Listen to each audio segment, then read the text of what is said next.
Well, you know, guys, it's funny how we have to juggle schedules and locations sometimes just to get together on this podcast. I know we rescheduled this one a couple different times. Right now, I'm sitting in my car between Daytona and Jacksonville, Florida, just getting ready to talk a little sports with you fellas. I love it. That's pretty close to. There's a Buc-ee's right around there, right? I mean, there's Yeah, I'm yeah. If trying to I'd have went a remember. little bit farther, I could have hit the Buc-ee's. Yeah, you could have stopped at Buc-ee's and done a remote podcast from Buc-ee's. Live. Maybe interview a couple people walking in. What'd you get? Did you get the brisket? Ask them Right. their reviews of Buc-ee's. But yeah, I know there's one right around there on our trips down to Florida. Yeah. Well, I got a few things in the catch up to fill you in on that, but I want to remind everybody this is episode 359 of the 3 Point Podcast presented by the Memorial Healthcare Wellness Center. Make sure you follow the Wellness Center on Facebook, and for more details, catch up on their Mother's Day specials coming up. They got some good things going on. Also, we're brought to you in part by AZee Branding Solutions, Jacobs Insurance Agency, Kori and Associates Real Estate Services, Nelson House Funeral Homes, and we have some other great partners as well. But before we get to them, the reason I'm in my car, the reason I'm in Florida, I am semi-retired, but every once in a while I have to suck one up for the working team. And we had a convention down in Palm Beach, Florida, and president of our company flew down, and I volunteered to bring all the convention, the booth setup stuff in the car. So that was my duty. But it wasn't all bad. I mean, the convention was in West Palm Beach. Okay, and think of Palm Beach, Florida. I don't know if you guys know it, but per capita, it has the most billionaires in the country. And they got this place right along the ocean called Billionaires Row. And we know people that have money. They don't have this kind of money. Right. This is unbelievable. I mean, I can see why it was called Billionaires Row. Jared, you got a little background in landscaping, and Matt, you've done your thing out there before at the golf courses. But the greenery and the shrubs and everything that these houses have, it's astounding. It's unbelievable. When you, like I said, when you think about people we know that have money, it's not even a blip on the radar of the kind of money these people have. Yeah, that's the what do they call, like, the upper 1%, even like less than 1% of the people. I mean, there's very few people that have that level of money who multiple houses, probably all over the world, not just all over the US. They have multiple houses all over the world probably. And it's kind of crazy to see the size of those houses, especially right there. I assume right on the water. Right on the ocean. Yeah. Right along Palm Beach, man. I mean, it was incredible. We don't get into politics on this podcast, but I will say this. I looked at my my GPS, and I was less from where I stayed. I stayed in an Airbnb, and I was less than a mile from Mar-a-Lago. And so I decided to drive over there on the weekend. He was in town, and I've never seen anything like it. The police present, the Secret Service, they got sniper nests up all along this place. I mean, you couldn't get very close to it to even get a look. And then we drove back by it on Monday after the first day of the show. All the guards and everything were gone. You could get a good look at the place. It was a whole different scenario. But man, he's got quite the pad there. I will say that. Yeah. That's the 1% of the 1%, Donald Trump. It's funny to me that was your big excursion in Florida. Was just driving around through it, or I don't even know how long did this take? And did you never saw him? I'm guessing. Well, no, never even got close to him. But the drive along the beach was really neat, And again, Palm Beach is Palm Beach, man. It's a different world. It really is. I was trying to remember. I saw a story. So I was trying to remember. I saw a story recently about Mar-a-Lago and where it kind of originally was built for. And there's a ton of more details or whatever, but it was like the Post Cereal family or something is the original family that built it.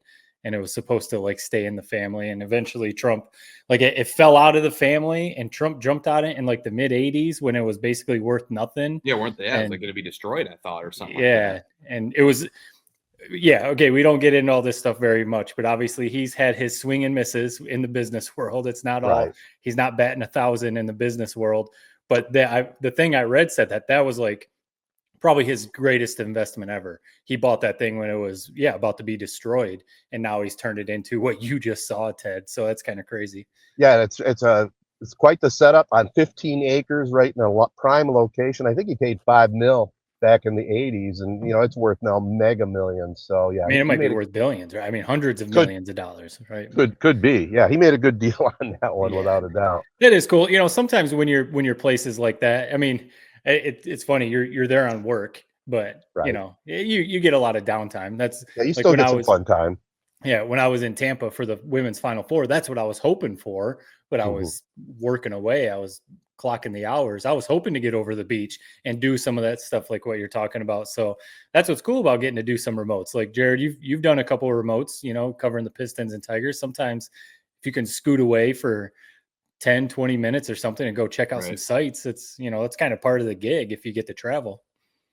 Yeah, it's awesome. I mean, 100%, big time. I guess my question to you, Ted, is why you enjoy this? Why are you still doing this, man? You get the hell out of there. Well, number one, I still get a paycheck. Yeah, so you know me and money. Number two, these things are, other than the drive, I'll talk more about that when we get to Tedertainment, but other than that, it's all good. And every once in a while, I don't mind a little windshield time. You know what I mean? I mean, my wife and I are pretty independent. So when we get away from each other for a short period of time, it's not all bad. I mean, we love each other and all that, but every once in a while, it doesn't hurt to get a little away. I get to drive down the road in my own thoughts, listen to podcasts and stuff. It's okay. I've never heard of it described as windshield time. I like that. That's where you find yourself, man. That's where you find yourself. No, it's the same. It's the same with kids, right? I mean, of course, you love your kids, you love your grandkids, you love them more than anything. But no, it's fine. Like when I take them to school in the morning sometimes, and I don't have to go to work for a few hours, it's kind of like, oh, the house is quiet. I can just I can get some stuff done. I can maybe go to the gym casually. I can do whatever. So no, that's fine. Nothing like us filling that time with this podcast where you have to listen to a few idiots ramble. Right. Well, speaking of windshield time, did you listen to the Baseball 100 on the way? You were going to do that, right? No, I didn't get a chance to. Okay. It's not a free thing, is it, Jared? You have to subscribe. Oh, you don't have. Well, I guess if you don't have Spotify, if you don't have Spotify, I think you do. You don't have Spotify. Wait a minute. I do have Spotify. So shoot, I still got a long way to go. So I'll plug it in. I didn't realize it was on Spotify. Yeah, it's on Spotify. There's almost, that's what I realized is almost every audiobook I've ever searched is on Spotify for free. Oh, as long as you have it. I don't know if you have it where you have ads. Maybe you have to listen to ads with it, but I do. I don't have that version. Cool. Okay. Yeah, I'll check it out. I'm looking forward to it. I did get some other good ones I'll tell you about. By the way, our other great partners here for this podcast include Rivals Taphouse and Grille, Success Group Mortgage and Servicing, the Shiawassee County Fair and ALS of Michigan. Our sponsor of the week, Kori Shook and Associates Real Estate Services, elevating boutique real estate experience, servicing Mid-Michigan since 2004, located in downtown Owasso, building relationships for life, no extra hidden costs, no gimmicks. Contact the real estate experts at KoriShook.com. We'll take a short break. We'll come back, see what's going on in the sports world right after this. All right, guys, as you know, I'm out of town. I'm still on top of some things that are going on in the sports world, but I'm a little bit away from it. But I have caught some NBA basketball playoffs, and really, it's a weird first round they got going on. All the visiting teams won. Right. The beginning of the second round. Beginning of the second round. All five road teams have won. Dude, I'm telling you, I think there's a glitch in the FanDuel or whatever DraftKings system.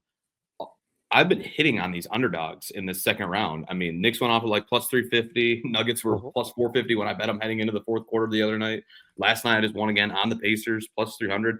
These odds are way too big for these underdogs. They're not that big of underdogs. I seriously think all these teams are very even. I think we're in for like the best second round we've seen in a long time. Honestly, I think all these series are going to go 6+ games. I think it's going to be an awesome second round, an awesome first round. Real quick, we go back to the Pistons. It's been about a week since they've been eliminated, but we haven't had a chance to talk. I just want to say one quick thing.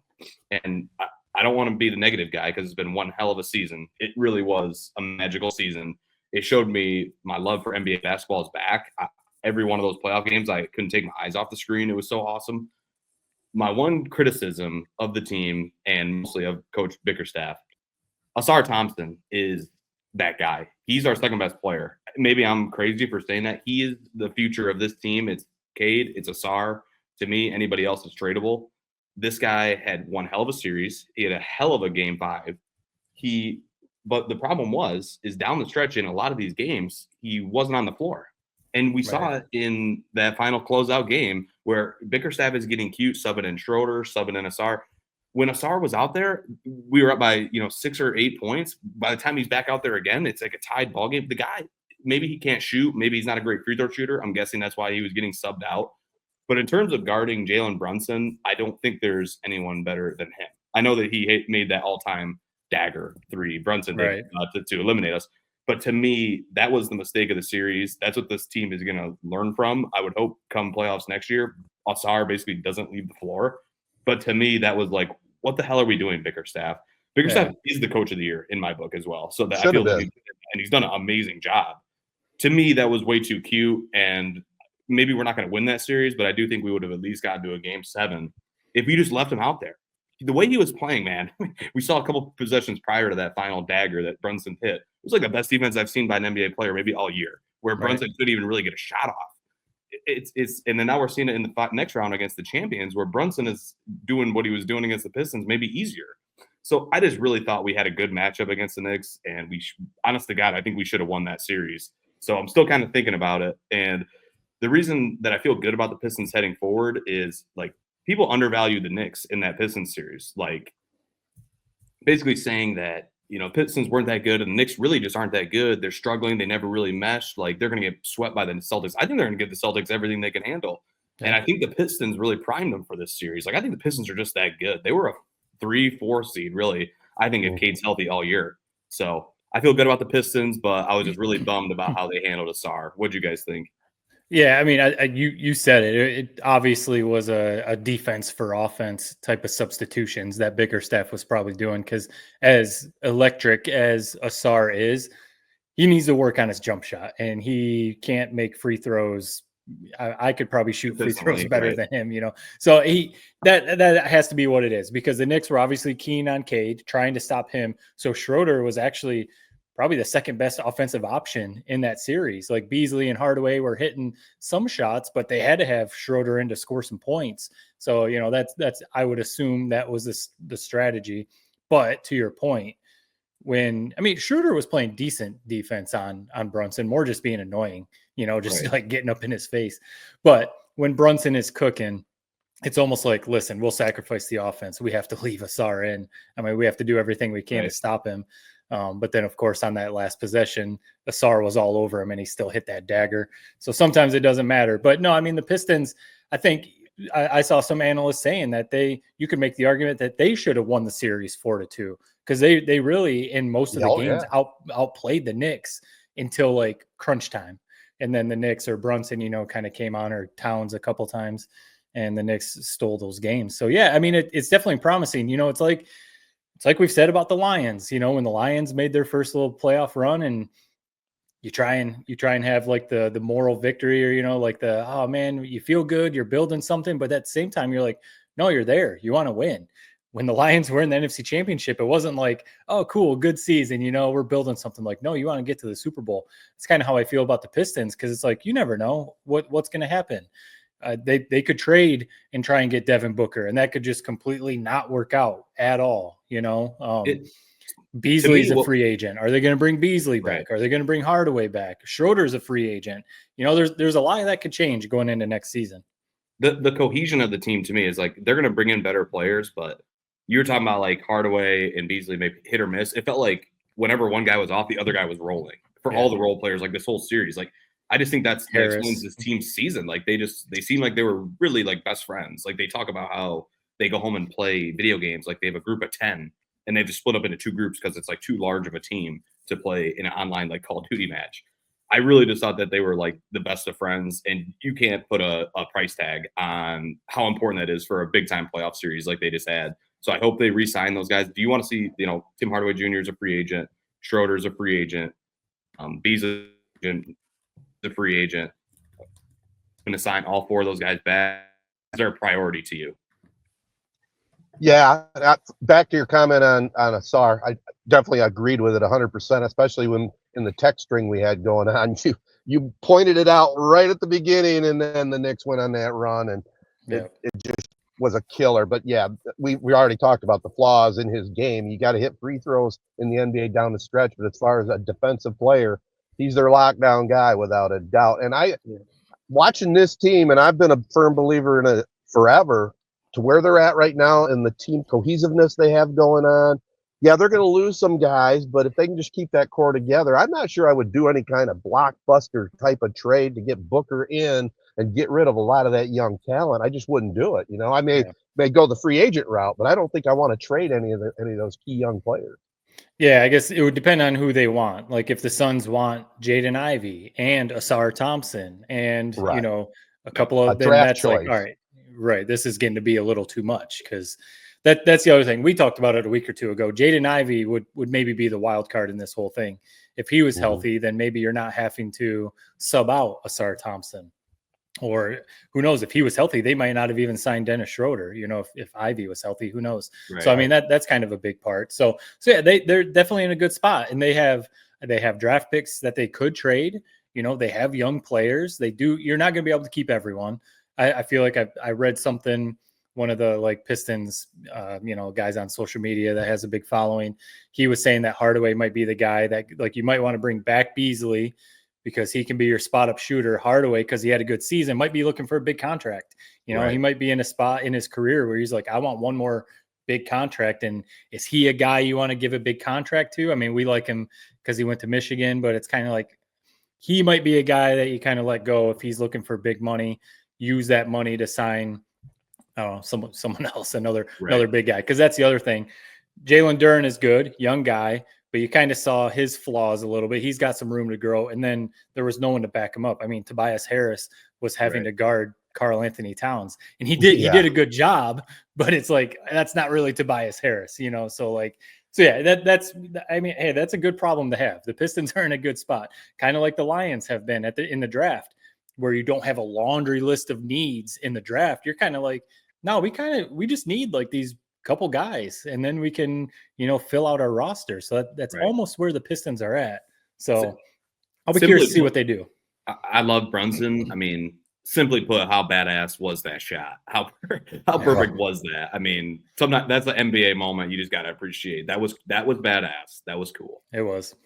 Yeah, and he carried it right on to against the Celtics as well. And watching that dude play, despite the perceived flopping, and he does flop a little bit. It's the way he handles the ball. He's just so herky-jerky. It's so hard to cover that. You know what I mean? It's just hard to lock in. And he's only 6 foot. He might be 6'1". I mean, he's not much more than that, but he's thick, and you can't get on him. I mean, AZee Thompson is all over him, and all he does is a little crossover, and he's wide open. AZee basically falls over. No, he's a good player. He's one of those guys. If he was on the Pistons or, I like the Lakers. If he was on my team, I'd love him. But since he's on the Knicks, I can't stand him because he's sitting there hitting daggers left and right in my team's eye constantly. But no, I mean, you see the videos. I mean, I don't know if you have, Ted. I'm sure you have, Jared, of him growing up. His dad had him in the park from the time he could walk, basically practicing those moves. People do like side-by-side edits of the moves that he does in games. His dad was in the park having him practice those moves. Dribble, pull back, dribble, step back, crossovers. I mean, when he was like 12 years old, he's doing this stuff in the park. People are posting these videos as like, see, kids, practice. Like, don't just go AAU and, launch up threes from half court and stuff. Like, no, work on your fundamentals, because look at Jalen Brunson. That's exactly why right there. You can't overhype the impact of having a professional player as your dad. We see that all the time. Like the second these guys get to the pros, their career just goes way up. It's like because they expected to be there. Now it's like the work just began. It's like Donovan Mitchell. I mean, obviously Barry Bonds, Ken Griffey Jr. Like there's so many players that you can go down the list and name. So it's like, you're exactly right, Matt. It's like he's been training to be an NBA player since he was 8 years old. This is nothing new. Right. It's the team that I'm loving is the Denver Nuggets. I just locked in a bet for them to win the title 20-1. Russell Westbrook. Did you say it was 20-1? 20-1 when I just got it. Yeah. I'd be curious what it was at the beginning of the playoffs. It was probably like 30, like, because I mean it was right. basically a 50-50 that they were even going to get out of the first round. Like the way Aaron Gordon has provided 2 big time shots, like it just seems like they're a team of destiny. I'm getting a kick out of Russell Westbrook, like as a 6th man just coming in. Small story. So I was out at my favorite bar, Tequila Blue, with a few of my buddies, and like there was like these 2 bachelorette parties, like these 2 brides were like having like a dance off, and this guy who looked like outdoor boys, like I don't know if you guys know who that is, glasses, like face that just looks like the nicest guy in the world. It was his like soon-to-be wife was like dancing, and I was like, she's like dancing. I look over at this guy, and he's like not even like he's like in his own world, just watching the TV. I'm like, what is he looking at? I look at him. I look at the TV. Oh, it's Russell Westbrook stealing a pass, running up, dunking it, hyping up the crowd. And I'm like, oh, that's what he's watching. Like, it makes sense. I like went over this guy's like, dude, I just gotta shake your hand. Like something about you. There's like you're so simple and so like here that I just had to shake your hand. Anyway, he was watching Russell Westbrook. I'd be curious what his response was to that. Like he was so like just like again, it's like a dance off, twerking, all this stuff, and he's just like he's in his own world, just watching NBA playoffs. And but that's just Russell Westbrook, man. Is there a guy who is more like maybe we've gotten him wrong? Like he's not perfect, no. But in terms of being a 6th man on a team like the Nuggets, where you already have Jokic pouring in 40 and 22 rebounds, like. The guy is he's just the man. I love watching him play. I love the effort he plays with. And I think he's going to have a few moments in this playoff run that make you go, wow, that's Russell Westbrook. That's who we're going to remember in 20 years. I love everything I'm seeing about them. They've weathered the storm. They push to close up. They're going to push through it. And it's like, they're going to be then from there game. I love the Nuggets, how they're looking. Yeah, I mean the West is the Thunder were the team the whole season, basically 10 games, with a 10-game lead, basically the whole season. So the Thunder were the obvious 1 seed in the West. But then people said it from seed 2 basically through the play-in, the teams were only separated by a few games. Like people said that the Timberwolves upsetting the Lakers in the first round, not really. They only had 1 game of separation between their records. So even like the series right now, the Warriors and Timberwolves.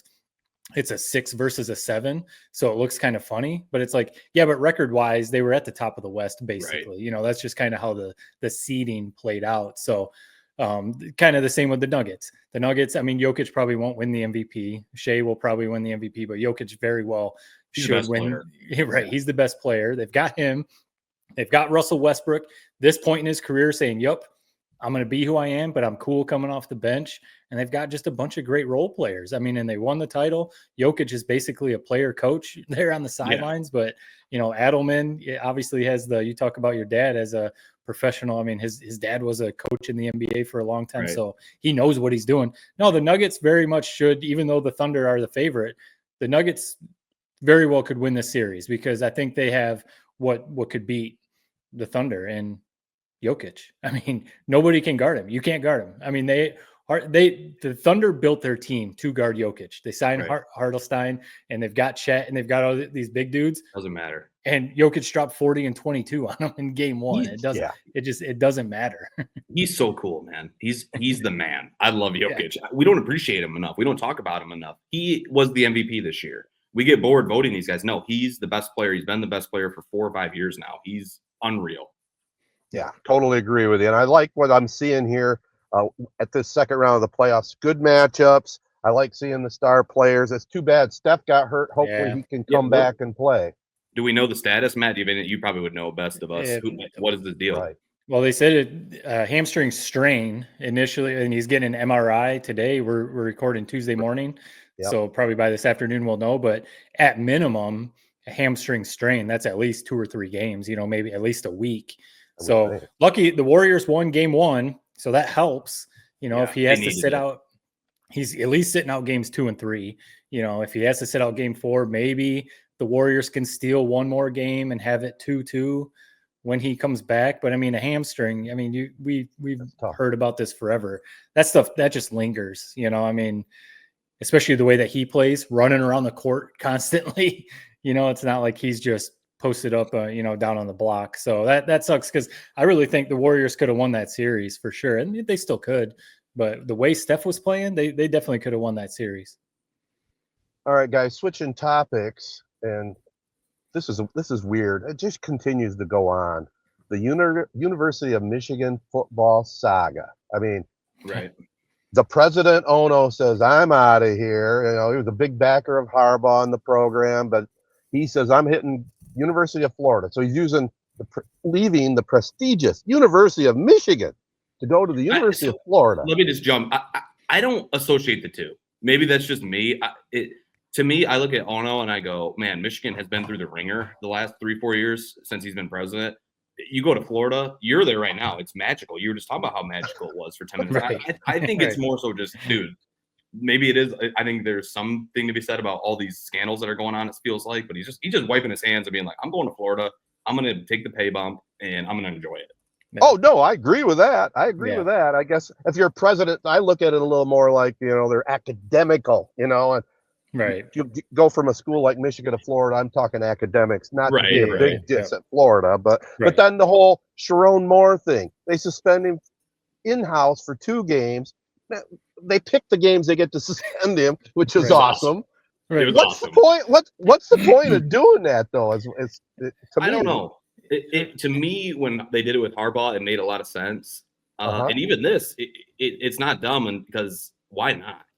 Let's self-impose it. I mean, it is sort of hilarious where it's like, because Sharon Moore went to Oklahoma, so we play them week 2, and it's also a huge game. So we're not suspending him for that game. So let's suspend him for Central and Nebraska. What a slap in the face to Nebraska. If I was Nebraska, you talk bulletin board material. Right. But anyway, to me, one, I didn't even know this was still an ongoing saga. This is the never-ending saga. What is the NCAA doing? Come down and make your decision. Or don't. What is taking 3 years to make this decision? It's not rocket science. It's really not. Right. So to me, if you're Michigan, why not? Let's self-impose. We've dealt with these suspensions what feels like 3 or 4 straight years. The team will be fine. We're not messing up your homecoming, Sharon. And I guess hopefully that it'll lighten the NCAA's hammer whenever it eventually comes. But to me, what I would expect to come is okay, they're gonna be like, okay, guess what? We're gonna suspend you game 1 and 2 as well. And we're going to be done with it. What are they even suspending him for? For deleting messages with Stallions? Is that what this is over? Right. That's what I saw. Yeah. That because initially when the whole investigation started, apparently he deleted a bunch of text messages between him and Stallions, and then so basically the cover up, and that's what it usually is, right?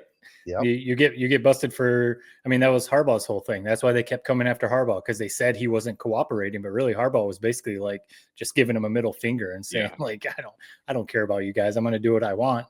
So that's what happened with Moore, and he did eventually recover the text messages, provide them, and to me it just basically says in the stuff that I read, the text messages weren't that bad. So now they're just basically, this is the deal. Usually when teams self-impose, it's a deal with the NCAA. Listen. Whatever it is that went on. So, okay, we saw these text messages. Okay, yep, they weren't that bad, but you did hide them from us for 2 years. So what are we going to do? Michigan says, we'll suspend him for 2 games, but we don't want to suspend him for the Oklahoma game. Yeah. So we'll suspend him for games 3 and 4. Okay, that's cool. Well, let's all move on. It's just all, it's so ridiculous. And to me, it's also goofy too, because people have talked about it over the last few days, but there's been other schools that have gotten busted for basically the same thing, in-person scouting. Baylor in particular was one at the same time, got busted for the same thing. They got their suspension, NCAA moved on. It just seems like the NCAA or whoever has an infatuation with Michigan. They really want to keep this thing going. And I've even seen some rival fans on social media or whatever start saying I don't care about this anymore. Really, just move on. I think we all agree something happened. Stallions, whatever. There was some in-person scouting. Okay.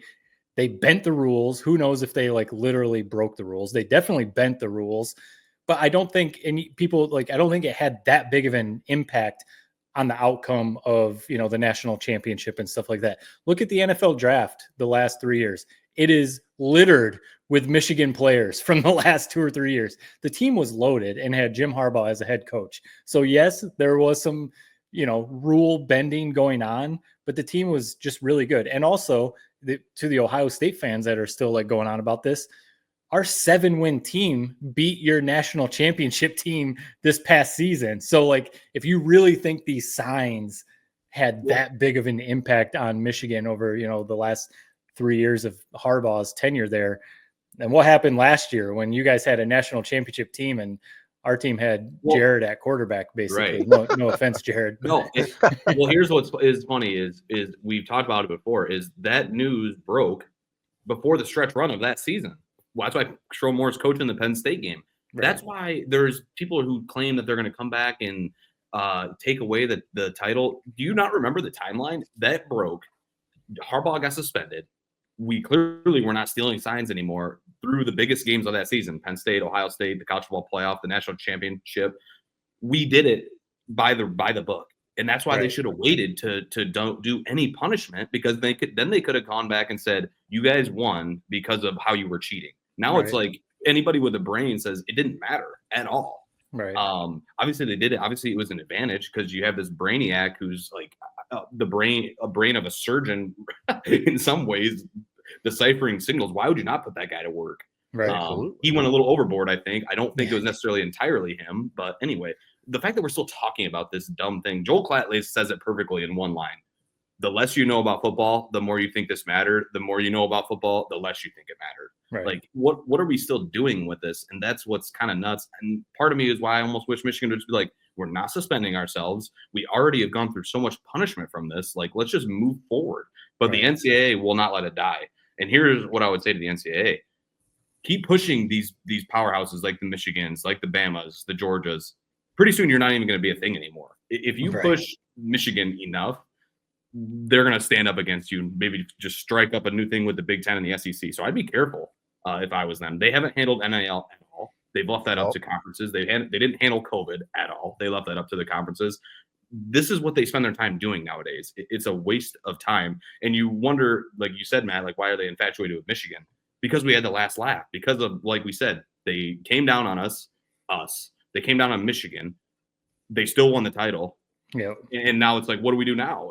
They won the title. Like, what can we do? They are so irritated that Harbaugh won the title, then bounced, that they don't know what to do with themselves. It broke their brain. Yeah. Yeah. Well, I agree with it 100%, boys. We have the right takes on this one, and just get it behind us. I'm so sick of it. I can't believe we're still talking about this, and there's still suspensions in front. It's crazy. Yeah.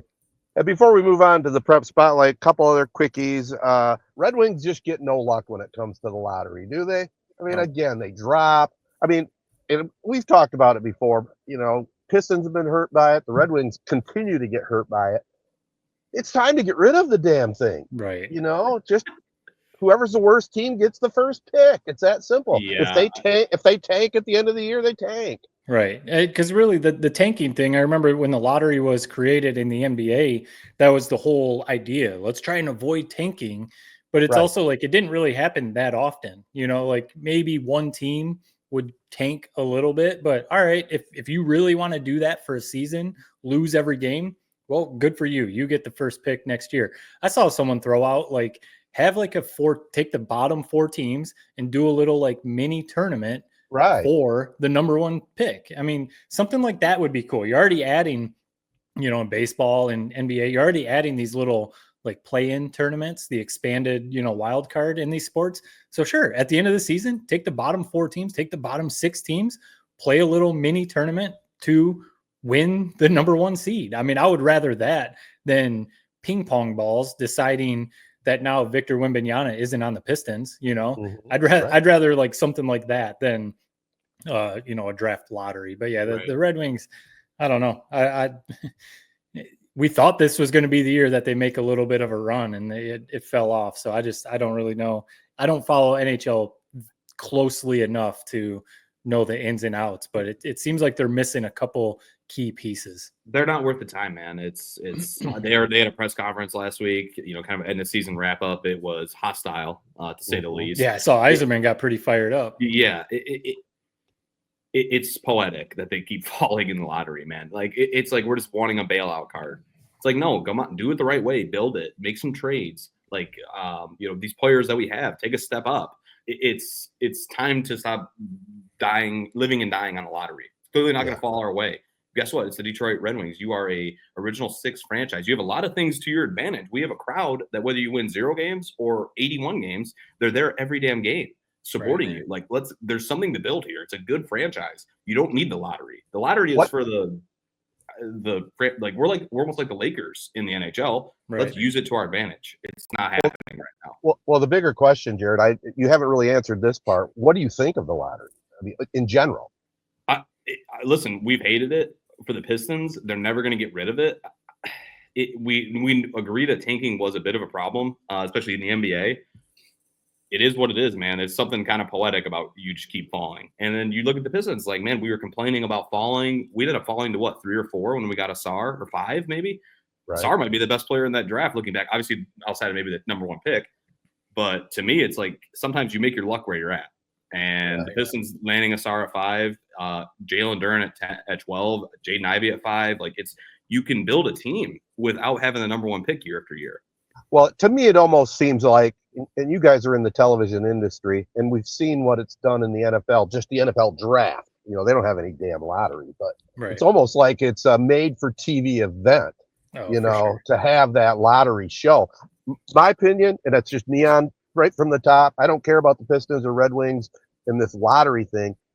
I could live with a tanking and just let it go. It's kind of interesting at the end of the year if there's 2 teams vying for that last place position, seeing how they tank. It's kind of fun to watch that. I like the lottery because you can finagle it, which maybe is being done. Let's put LeBron in the hometown team with the Cleveland Cavaliers. Let's put Wemby with where Tony Parker was from France, and let's put. That's why you like it. I don't hate the finagling. Because watch, Cooper Flag this year will end up at like the most cool spot. So it is what it is, man. At least we got Cade Cunningham. We got Cade Cunningham. We got our guy. So you move on from it. Yeah, when there's a player like a Wembanyama or a Cooper Flag, let's just say the Raptors are the worst team in the league. They're not going to let one of those players go to Toronto and play for the Toronto Raptors. They're going to make sure, the Spurs or that Cooper Flag lands with a bigger franchise that gets more eyes. But well, that's where it messes with that whole competitive balance thing. But I guess I'm just an old geezer on that. I just don't like it. Yeah. I gotta throw one thing out there. This is baseball related. We don't got to talk much about the Tigers. They're awesome. They're good. They just had their game yesterday. Javy Baez. If there was one guy I never sold the stock on, I sold stock on Cade right at the very last second, like an idiot. I thought about that the other day. Right at the very last second, I said something like he still hasn't taken a step for us. Why did I ever say that? I always thought he was the guy. And then I never jumped off Baez. Baez rules. Baez is what makes baseball magical. The guy plays wherever you want him. He's in center field playing Gold Glove center field. He's batting 300, leads the team in batting average. He had back-to-back home runs in 3 straight games the other week. Listen, this guy got reamed by Tigers fans. I think almost every Tiger fan wanted him cut. Rightfully so. He was really bad. Was he injured? Was it more so he just felt like he had to carry a bigger offensive load, and now that the team's good, he's playing free, he's playing relaxed. I actually think putting him in center field has improved his game. I think he's having fun again. I just get a kick out of that guy. You talk about the baseball 100 and memorable players, almost like a Russell Westbrook. Is he perfect? No, but man, he's cool, and man, you remember him.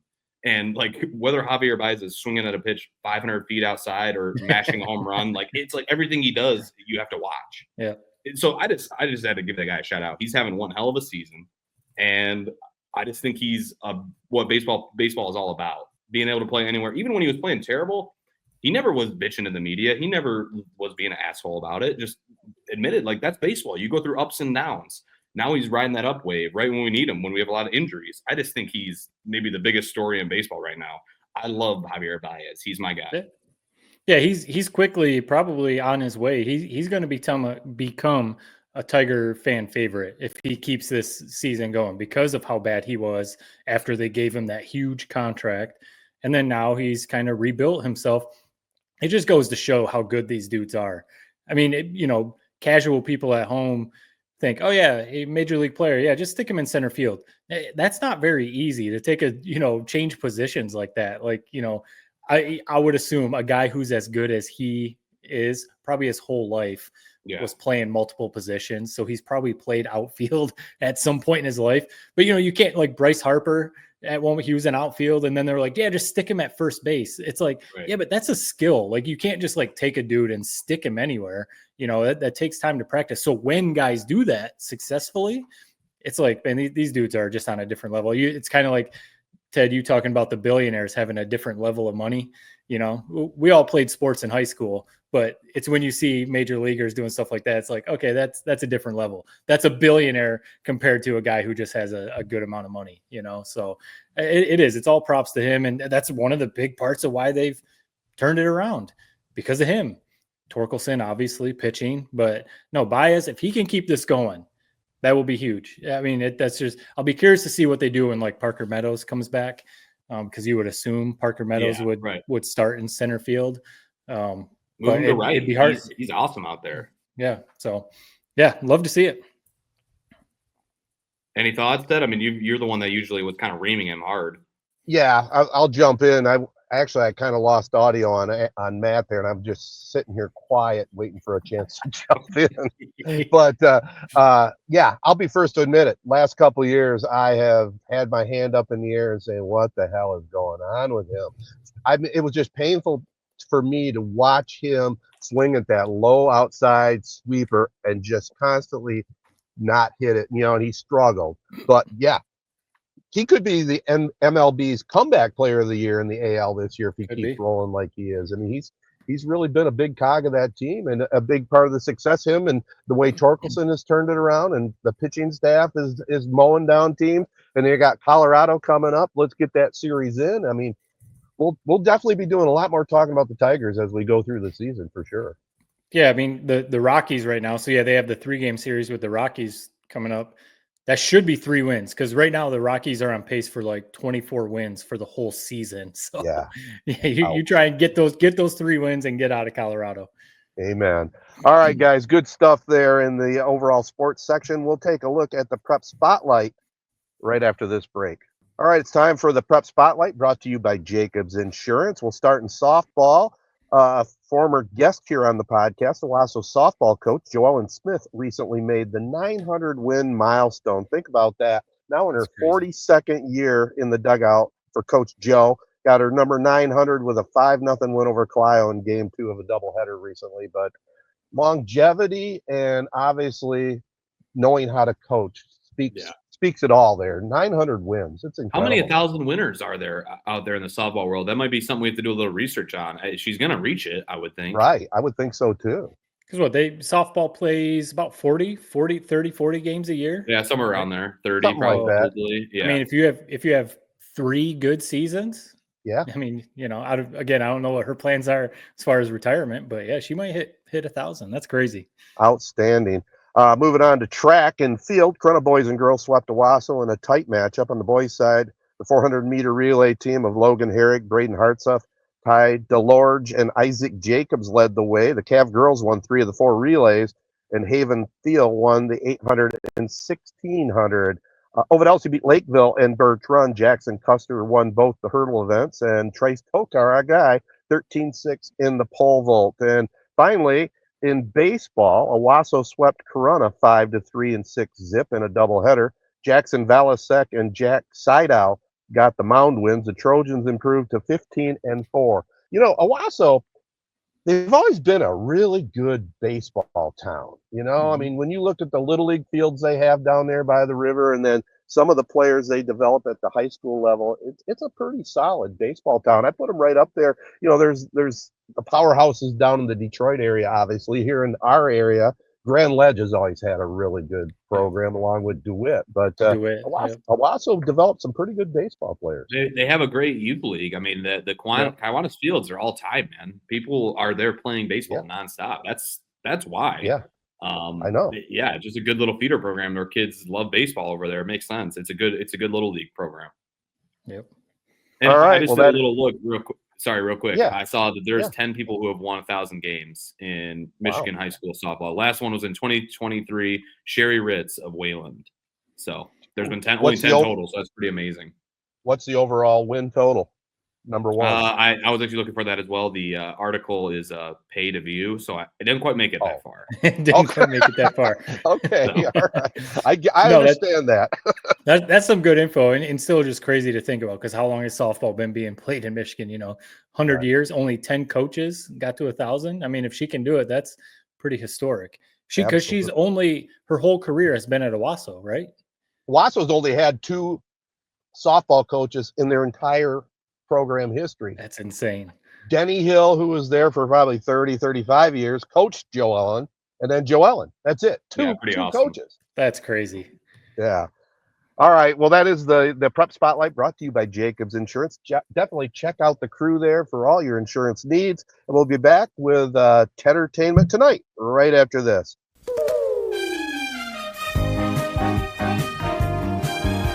All right, just kind of, I haven't done this in a while, but we have this Tedertainment segment just because when we started it, I have a love for TV. I'm not one of these people, I call them TV snobs, where they'll say, well, we don't even have a TV in our house. I don't know what the hell's going on with TV. We grew up with TV, and I see nothing wrong with it. I love it.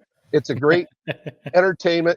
You can get caught up and watch too much of it. It's just like anything else. But my love of TV and entertainment kind of got me in thinking that, you know what, all these good shows out there, I'm usually on board with those, so I should be a critic. I really should. So we are able to develop this, and we can each talk about our own spots. So no, we've said it before. I mean, and it's not trying to pump the podcast up too much, or this segment. You legitimately could be a paid critic because of how much you watch.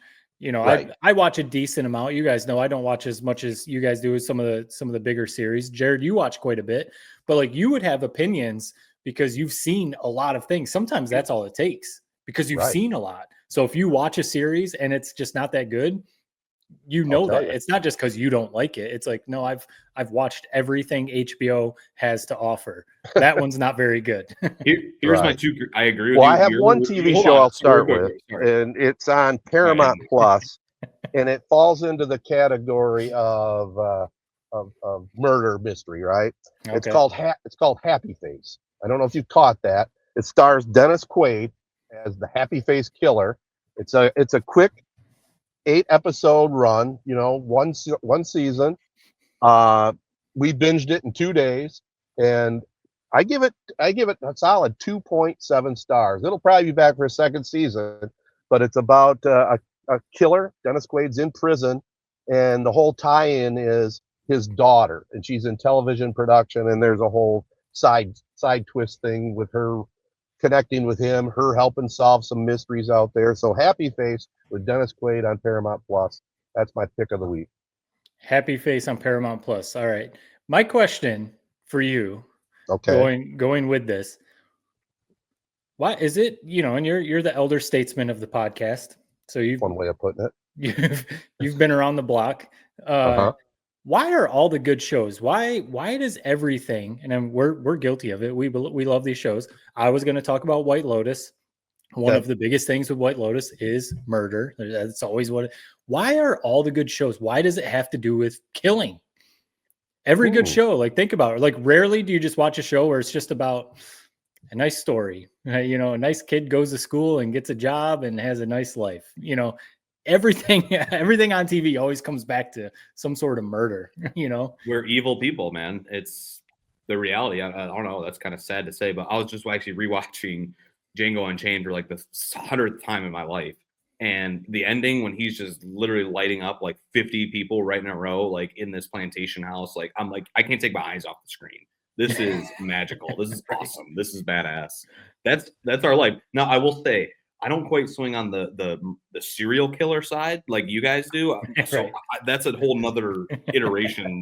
That's the fascinating side. It's fascinating. Yeah. So I don't know how to explain that part, but I can explain the other part, which is just watching a guy, with revolvers mowing people down. I mean, it's hard to beat that level of entertainment. So what do you think, Ted? Well, I think, first of all, I thought you were going to lead into everything's become streaming, so you set me off a little bit there.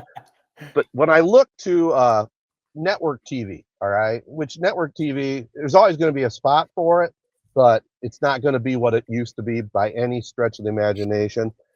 Some of the most popular shows on network TV, Dateline, 48 Hours, 2020, every single episode is about some sort of killer, right? CSI or all those like CSI shows or whatever. Exactly. So it is this human fascination with what goes wrong. Is it Satan? Is it whatever it is? Yeah. What goes wrong with these people, and especially the serial killers? You know, they're diabolical a lot of times, and they always seem to get caught. It's usually DNA or cell phone technology or something. But it's just a fascination because most people, it's not in their wheelhouse. So that's why you're fascinated with watching it, because you try to understand, how do these people think? Yeah, maybe that's a part of it. You know, that's a side of the human world that you're not, hopefully not a part of. So you watch it on TV to try and be like, man, what's wrong with these people? Because you talk about network sitcoms. Think about it in the 90s, you know, Jared, you weren't around, but think about the popular shows, the Home Improvement, the Family Matters, Full House, you know, like Fresh Prince of Bel-Air, Married with Children, all these like shows that were so popular back then. It was just standard home family life. No, there wasn't like murder, killing, serial killers in these shows, but it seems like TV shows have kind of gone a different way. Like what would be a show that's like Modern Family? That's kind of like that, or what was that one? This Is Us was a popular one for a while. That was just a standard like family show. Right. But you don't see those very much anymore. There's not many killer sitcoms anymore on network TV. It's a couple that I watched that, you know, just I'll throw a plug out because if I watch it, it's got to be good. Ghost. I like Ghost. Okay. I like what's the school one in Philadelphia?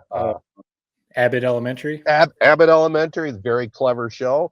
I guess there's like Ted Lasso. Ted Lasso is one that a lot of people watch. That's one. Ted Lasso was excellent, right? I'm just talking network TV. Yeah. Can I come? You give great reviews of things. You know what the bummer is we need you watching the mainstream stuff. Like I saw Sinners a couple weeks ago. I'm waiting for the Sinners review to come for you. Big blockbuster movie. People are loving it. Got to see it in theaters. He did go see Snow White. He did go see Snow White. Yeah. Yeah. So you think this segment could improve if I actually went out to the movies and do run movie reviews, huh? I think what this is. Like, I mean, I think what Jared is saying is we need to link up more, you know, so this is you, Ted, because you're the guy that does this. You need to go dig in with NCG, get a deal with them so you get to go see all the first run movies. So then you can come to Tedertainment, do your review, and then we can promote it and stuff. So I think this is where Jared does see this. It's not even you don't have to go see every movie, but I mean, we know the big ones when they come. Sinners was a big one. There's one every few months. We need those. First opening weekend, we need to start getting those. The new Mission Impossible. 10, 15 minutes. Make it a bigger segment, and let's really promote it, man. Okay. Well, we need to have a little bit further production meeting then. Just poke me, man. I got enough going on. Just remind me. I saw the previews for Sinners. It looks pretty good, so I'll check it out. But let me know when there's a first run you want me to go to. Yeah. I'll go do it. I'll do it. All right. There is one here I want to throw out there real quick because I did get a chance to watch some of it while I was down here. You're a big war buff, right, Jared? World War II specifically, but yes. There's an interesting one on Netflix now, put out by the people that put out Turning Point. It's on the Vietnam War. It's 5 episodes. I've watched the first 3. It's unreal. I mean, it is really, really well done the way they put it together from the beginning of the war when Kennedy was involved to the Tet Offensive. That's where I've kind of finished it right now. So I look forward to seeing how they ended up. But it was well done, and it's called Turning Point: The Vietnam War on Netflix. So if you're looking for something to, just back and forth go to, that's it. Is the Turning Point the Tet Offensive, I'm guessing? In the war? Yeah. Well, the name of the people that produce it's called Turning Point, but yes, ironically enough, it is. Right.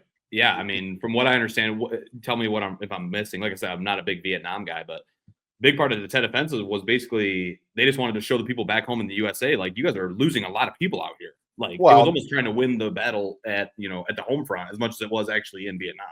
Well, don't they always say all is fair in Love and War, right? So the war part, supposedly there was a truce between North Vietnam and South Vietnam that during Tet, which is their big Easter, Christmas, whatever holiday, they were going to have a ceasefire. Well, North Vietnam said, "The hell with that. We're going to say we're going to have a ceasefire." But Right. they set up battalions throughout South Vietnam, including I believe it's Hanoi or Saigon. I can't remember which one's the capital, but the U.S. Embassy, where the U.S. Embassy was, and they attacked the U.S. Embassy. So they said all bets are off, and that's kind of right where the war turned and swung the other way. And Walter Cronkite, the big, newsman in America, went there and saw the aftermath, and he just said, we're not going to win this war. It's at best going to be a stalemate. And then a famous quote was, if we've lost Walter Cronkite, we've lost the war. And it just turned from there. Imagine having that power. We don't have anybody with that power nowadays in the media world. What's funny about Vietnam is you wonder why these guys were such tough fighters. We hear about their traps and their guerrilla warfare. We trained them. We trained them in World War II. Just to go back and try to conquer them a couple decades later, they're probably thinking to themselves, "Why are these efforts so tough, man? We can't take them out." Because literally, like, we're fighting ourselves. And they know the lay of the land like the back of their hand. Like, you had no chance in that war. Yeah, right. Absolutely. Yeah, it was a worthless war. And salute to all the veterans, the Vietnam War veterans. They just did their part for the country, but our higher ups got them in a bad position, and it was wasted. That's a war that, I mean, we see maybe at some point it'll happen. I mean, we're with that on Netflix, maybe it's starting to happen, but there's so many movies and documentaries and everything about both world wars. Yeah. So, obviously like Civil War and some other ones. You don't see that many about the Vietnam War, and you almost wonder, is it because we botched it so badly? Like they don't really want to do documentaries on the Vietnam War because it was such a mess.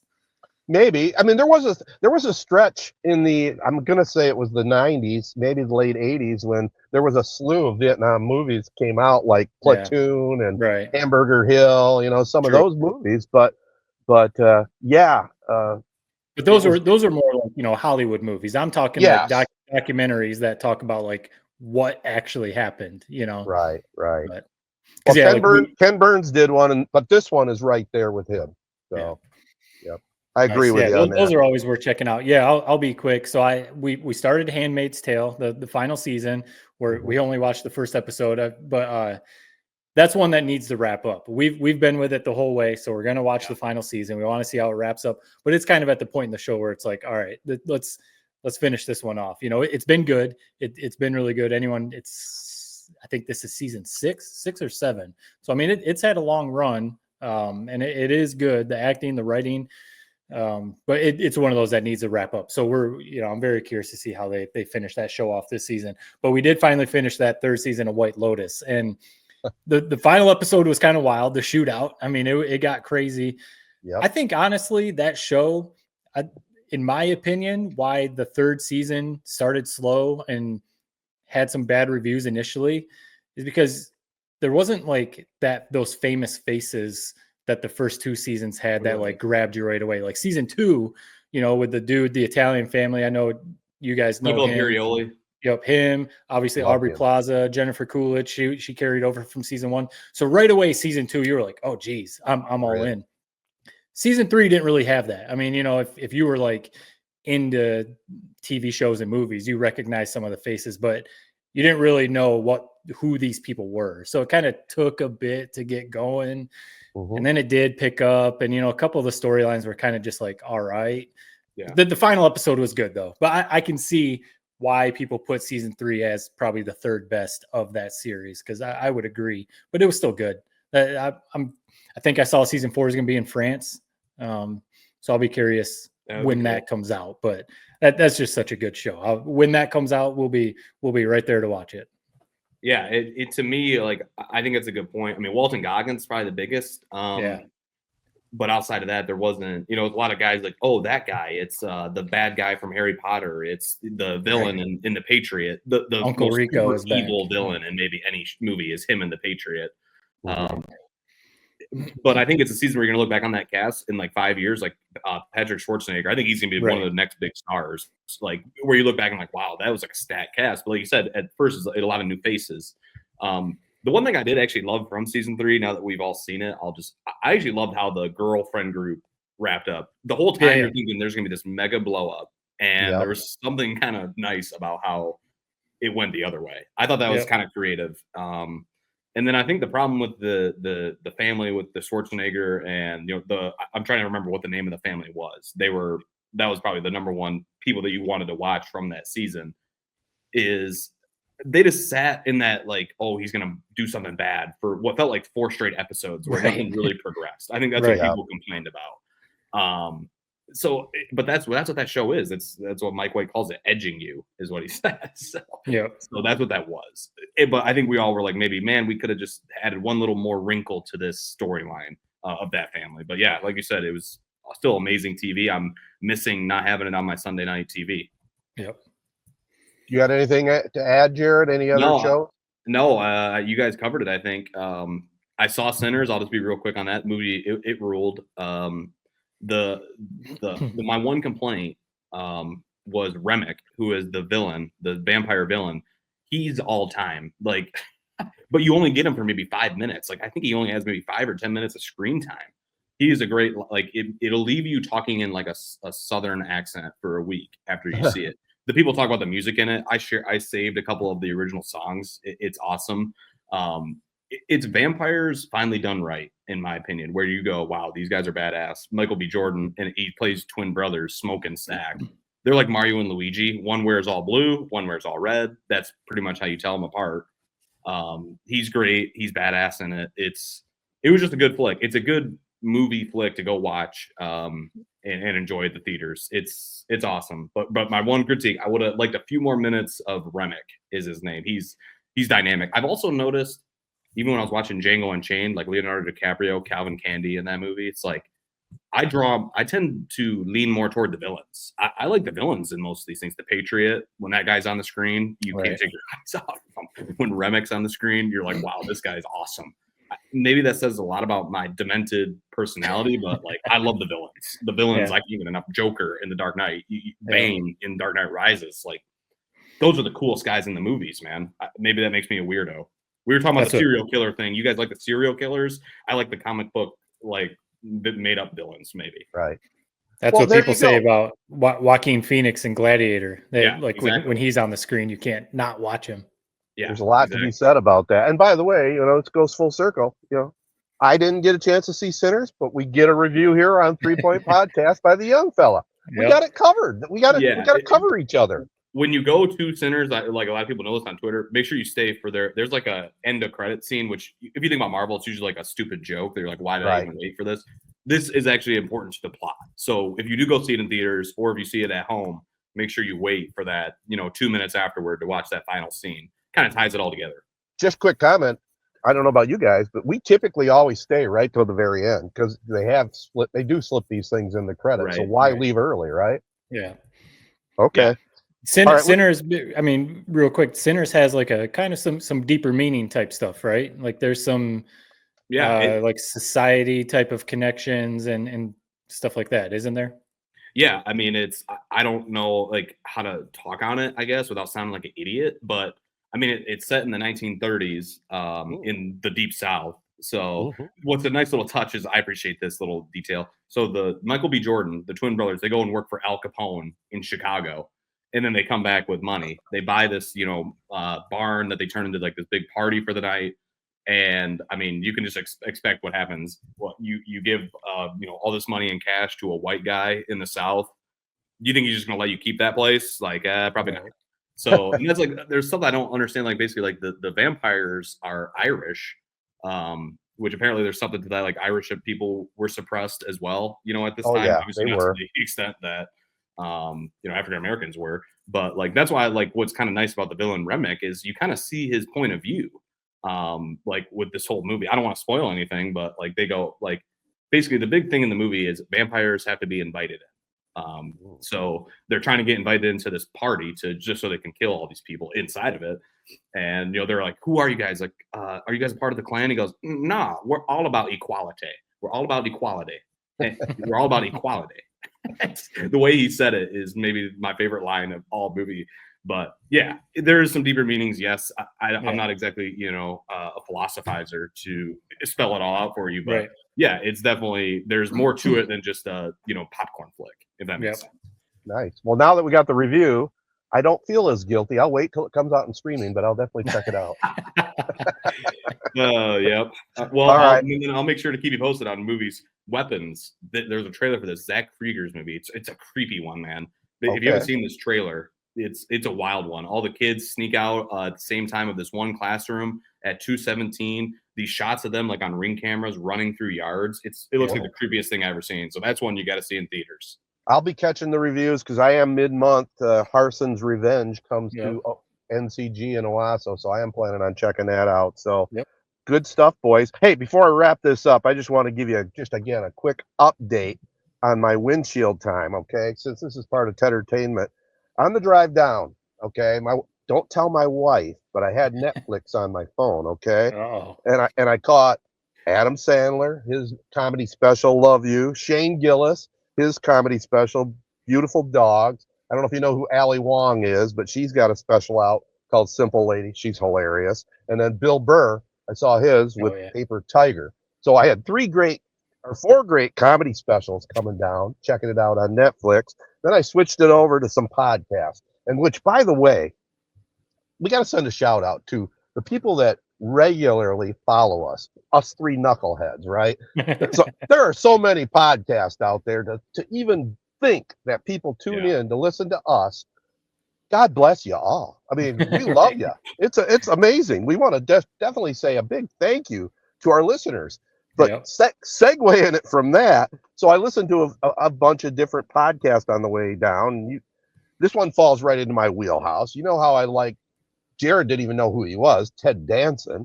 Ted Danson of Cheers fame, and he's been in many things. He hosts a podcast with Woody Harrelson, produced by Conan O'Brien. It's called Where Everybody Knows Your Name. And he talks with some of the former cast. They talk with some of the former cast members of Cheers, some other Hollywood types. I give that one 3 thumbs up, Where Everybody Knows Your Name. People from my generation like it more than the younger generation. But Matt, you kind of fall in the middle there. I think you would enjoy it too. This one is a hot one, which has got 3 guys that are hilarious. That also gets good guests. It's called Smartless with Jason Bateman and Will Arnett and Sean Hayes. It's hilarious. Bateman's he's funny as hell, and Will Arnett is. Another one, I'll give it 3 thumbs up, man. Good podcast to tune into. You know how I already like A Fly on the Wall with Dana Carvey and David Spade. So I listened to some of their episodes. And then where do you find some of these, man? I tell you, like I said, I had windshield time. And then when I decided, I'll try something a little different, got to listen to a couple different episodes of the Howard Stern show. So nice. So now I got to get back to Spotify so I can listen to the Baseball 100. I'm not sure how many I can get in 14, 15 hours, but I'm going to give it a go. Yeah, that's plenty of time. That's plenty of time to knock out some podcasts and stuff. That's for sure. Yeah, amen. All right. You guys got anything else before we recite? No, I mean, it sounds like brain rot, man. Half of that, but I can appreciate it. I mean, you're listening to David Spade, Howard Stern. Wow. I like a little lighthearted stuff. When you told me about that one podcast, I just couldn't even take it. It was so boring. So which one? To each our own. It was a war one. It was one about World War II. It just droned on and on. It's good for the soul. There's some that you got to be in the right mindset for some stuff like that. Like if you're windshield time, you're driving to Florida. Maybe that's not the place for that. You want to laugh. I want to stay awake. Right, stay awake. So yeah. All right, just a little diss to the young fella. Yeah. All right. Special thanks to Memorial Healthcare's Wellness Center. Make sure you follow the Wellness Center on Facebook for more details. They got a great Mother's Day deal coming up, so check it out. Also want to thank our other partners, AZee Branding Solutions, Jacobs Insurance Agency, Kori Shook & Associates Real Estate Services, Nelson House Funeral Homes. Also on board, Rivals Taphouse and Grille, Success Group Mortgage and Servicing, Shiawassee County Fair, and ALS of Michigan. you know, along with all our listeners, we want to definitely a good shout out to our partners. They make it possible for us to be here every week. Peace and love, everybody. Be kind. Thanks again for listening.